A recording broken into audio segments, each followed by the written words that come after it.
Here's my take. In the years after Barack Obama's presidency, it became an article of faith that one of his central errors in foreign policy was the Syria red line. He said that he would attack Syria if it used chemical weapons.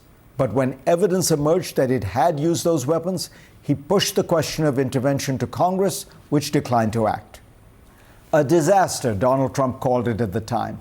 A cause of generational and reputational damage, said then Senator Marco Rubio. Part of an incoherent maze of foreign policy, Pete Hegseth argued a few years later. In ignoring a red line that he had drawn, Lindsey Graham explained, Obama had risked squandering American credibility around the world. Obama's red line flip-flop looks like the model of careful policy making compared to what we have witnessed since the Iran war began.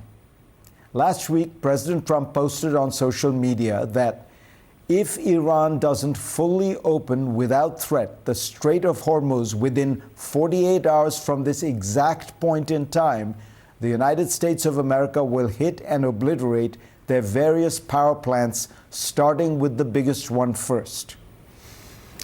The rest of the story is well known. Iran refused to be cowed by this threat and continued its attacks and its closure of the strait. Trump's response?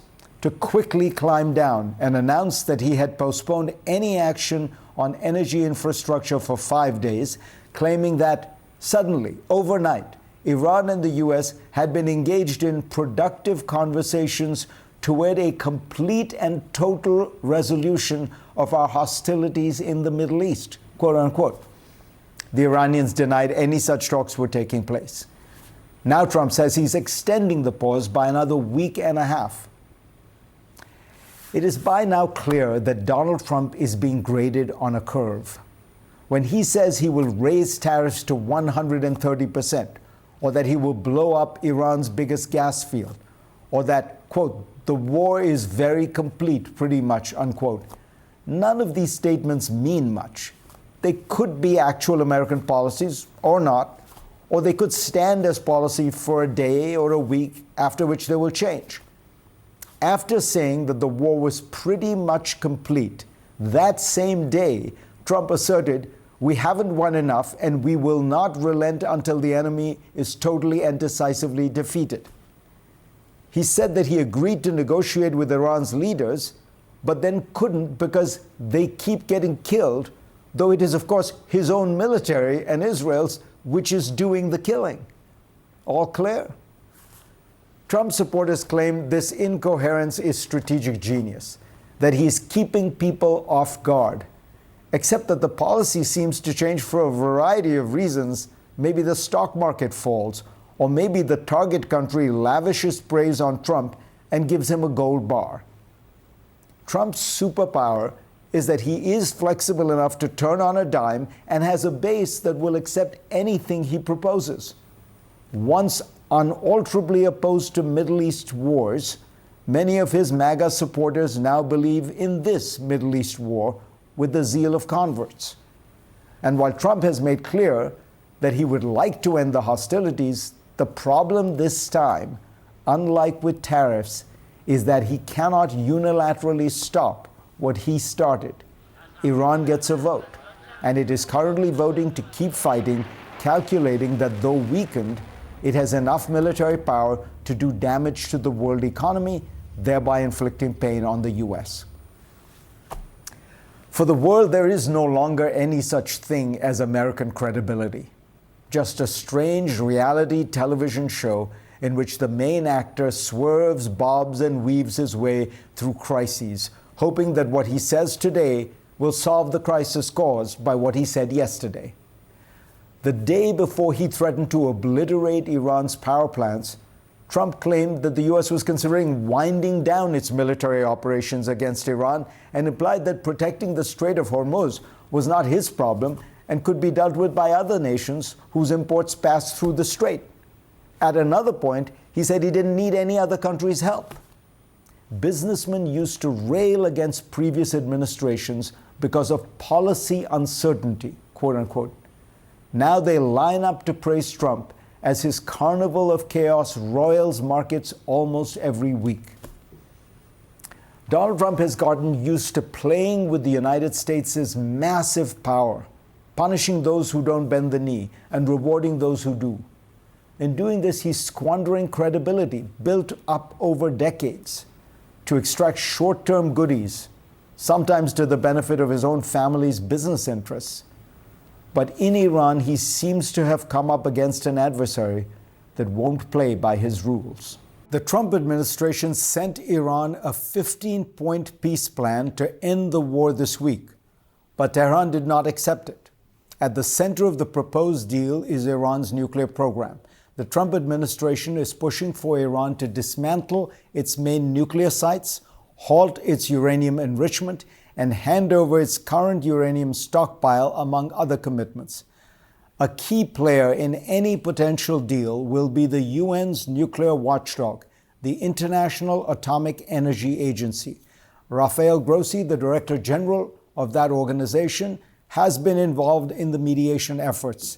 He joins me now.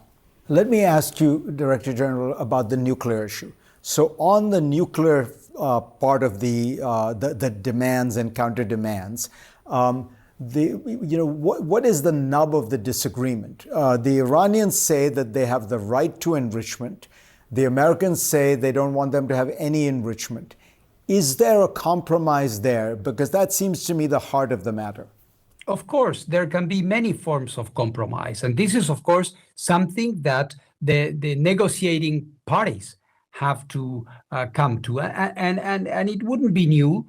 I was part of this frustrated, truncated negotiating process that was taking place last February, you may remember. And then last year as well, there was another attempt, both mediated by the foreign minister of Oman, you may remember. And there, of course, the issue of enrichment is at the center. This idea of a right to enrichment per se does not exist. Countries can enrich. Of course, they can do that, but they have to submit all their facilities to inspections by the IAEA. The United States has said repeatedly, we do not want to see enrichment there. And in the past processes, we were considering some alternatives that would result in a very limited activity related to uranium enrichment, which, of course, as is evident, didn't work. So now the question mark here is whether we would go, or they would try in the conversation to go to a zero enrichment or some activity, and also probably some form of moratorium, maybe for a number of years, whereby Iran would not renounce to this activity, but would put it on the side, so to speak, for some time in a wider process of confidence building. But here I am already speculating, and I'm not very comfortable in that area. Do you believe that, given the level of bombardment that has taken place, Iran could still rebuild its program? You do hear people say, look, they have the knowledge. You can't bomb away the knowledge. Or do you think that the facilities are now in such bad shape that it would be many years before they could do something? Fareed, there is no contradiction in both assertions of what you just said.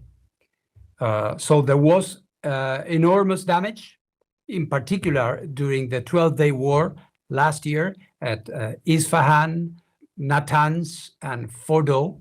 You remember that campaign was mainly focused on the nuclear facilities. What we are seeing now, this war that has more than a month, has had a number of targets and objectives that go far beyond the remit of the nuclear. So last year there was enormous damage done, but not everything was destroyed, of course.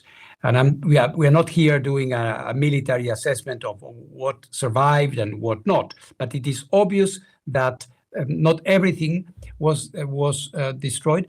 And also your second phrase is absolutely true.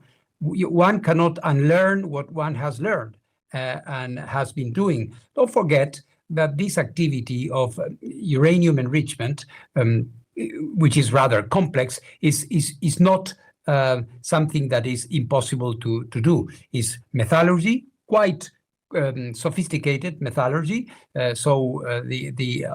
centrifuges that spin at high velocity to separate the isotope of uranium, which is interesting, from the one which is not. All of these things Iran has mastered throughout the years. And this is not per se a nuclear activity. So you may have in Iran dozens or perhaps more workshops or small factories where they could, reproduce these capacities.